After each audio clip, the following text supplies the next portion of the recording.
മിശിഹായിൽ പ്രിയമുള്ള സഹോദരി സഹോദരന്മാരെ, പ്രിയമക്കൾ, ഈ പ്രഭാതത്തിൽ സുഭാഷിതം 3:21 നമുക്ക് ധ്യാനിക്കാം.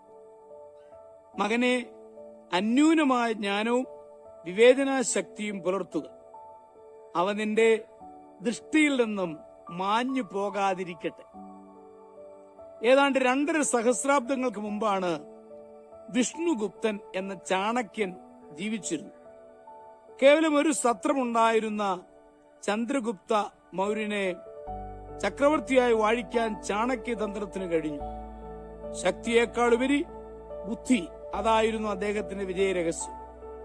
നന്ദൻ എന്നു പേരുള്ള രാജാവ് ചന്ദ്രഗുപ്ത മൗര്യനുമായി പലതവണ യുദ്ധം ചെയ്തു.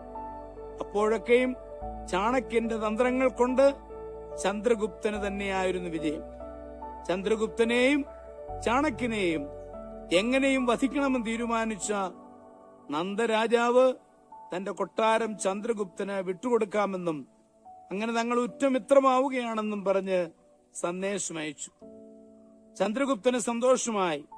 ദീർഘനാൾ ശത്രുതയിലായിരുന്ന നന്ദരാജാവ് സുഹൃദ്ബന്ധം സ്ഥാപിക്കുവാൻ ആഗ്രഹിക്കുന്നു. പക്ഷെ ചാണക്യനിതിൽ സംശയമാണ് തോന്നിയത്. പക്ഷെ അദ്ദേഹം അത് പുറത്തു പറഞ്ഞില്ല. അടുത്ത ദിവസം വലിയ ജനാവലിയോടൊപ്പം ചന്ദ്രഗുപ്തനും ചാണക്യനും കൊട്ടാരം കാണാൻ പുറപ്പെട്ടു. വളരെ മനോഹരമായ കൊട്ടാരം, വിദഗ്ധമായ ശില്പവേലകൾ.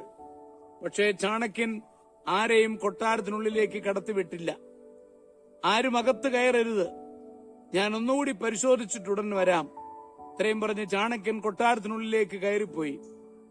അദ്ദേഹത്തിന്റെ കണ്ണുകൾ മേൽക്കൂരയിലും ഭിത്തിയിലും തറയിലും പരതി നടന്നു.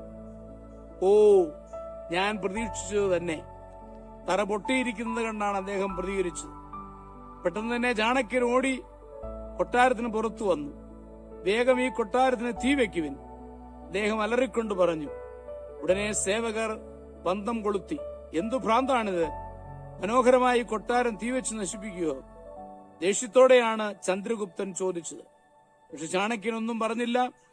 അല്പനിമിഷം കഴിഞ്ഞു കെട്ടിടം മുഴുവൻ കത്തി തകർന്നു. താഴേക്ക് വീഴുമ്പോൾ അവിടെയെല്ലാം മനുഷ്യമാംസത്തിന്റെ ഗന്ധം. ആരും താമസിക്കാത്ത ഈ കൊട്ടാരത്തിൽ മാംസഗന്ധം. ചന്ദ്രഗുപ്തന് പരിഭ്രമം. പക്ഷെ ചാണക്യന്റെ മുഖത്ത് പുഞ്ചിരി. വരൂ രാജാവേ, അങ്ങേക്കത് കാണാം. ചാണക്യൻ ചന്ദ്രഗുപ്തനെയും കൂട്ടി കത്തിത്തീർന്ന ആ പ്രദേശത്തൂടെ നടന്നു. അവിടെ പൊട്ടിപ്പൊളിഞ്ഞു കിടക്കുന്ന തറയിൽ നിരവധി കരിഞ്ഞ മൃതദേഹങ്ങൾ. എല്ലാവരും ശത്രു സൈന്യത്തിൽപ്പെട്ടവരാണെന്ന് ഒറ്റ നോട്ടത്തിൽ തന്നെ ചന്ദ്രഗുപ്തന് മനസ്സിലായി. ഓ, അങ്ങിനെങ്ങനെ കണ്ടുപിടിച്ചു? അത്ഭുതത്തോടെയാണ് ചന്ദ്രഗുപ്തൻ ചാണക്യനോട് ചോദിച്ചത്. തറയ്ക്കടിയിൽ ഒളിച്ചിരുന്ന ശത്രു സൈന്യം ചന്ദ്രഗുപ്തനെ കൊല്ലുവാൻ തക്കം പാർത്തിരിക്കുന്ന വേളയിലാണ് അയാൾ മുറിക്കുള്ളിലേക്ക് പ്രവേശിച്ചത്. തറ പൊട്ടിയിരിക്കുന്നത് കണ്ടപ്പോൾ ചാണക്യന് കാര്യം പിടികിട്ടി. അങ്ങനെ യുവരാജാവിന്റെ ജീവൻ തിരിച്ചു കിട്ടി. അതാണ് നമ്മൾ കാണുന്നത്. പ്രിയമുള്ള സഹോദരങ്ങളെ, വിവേചനാശക്തി അതെപ്പോഴും നമ്മുടെ ജീവിതത്തിന് ശക്തിയായി മാറട്ടെ. നമ്മുടെ കർത്താവ് ഈശോമിശിഹായുടെ കൃപയും പിതാവായ ദൈവത്തിന്റെ സ്നേഹവും പരിശുദ്ധാത്മാവിന്റെ സഹവാസവും പരിശുദ്ധ അമ്മയുടെ മധ്യസ്ഥതയും നിങ്ങളെല്ലാവരോടും കൂടി ധാരാളമായിട്ടുണ്ടായിരിക്കട്ടെ, എപ്പോഴും എപ്പോഴും എന്നേക്കും. ആമേൻ.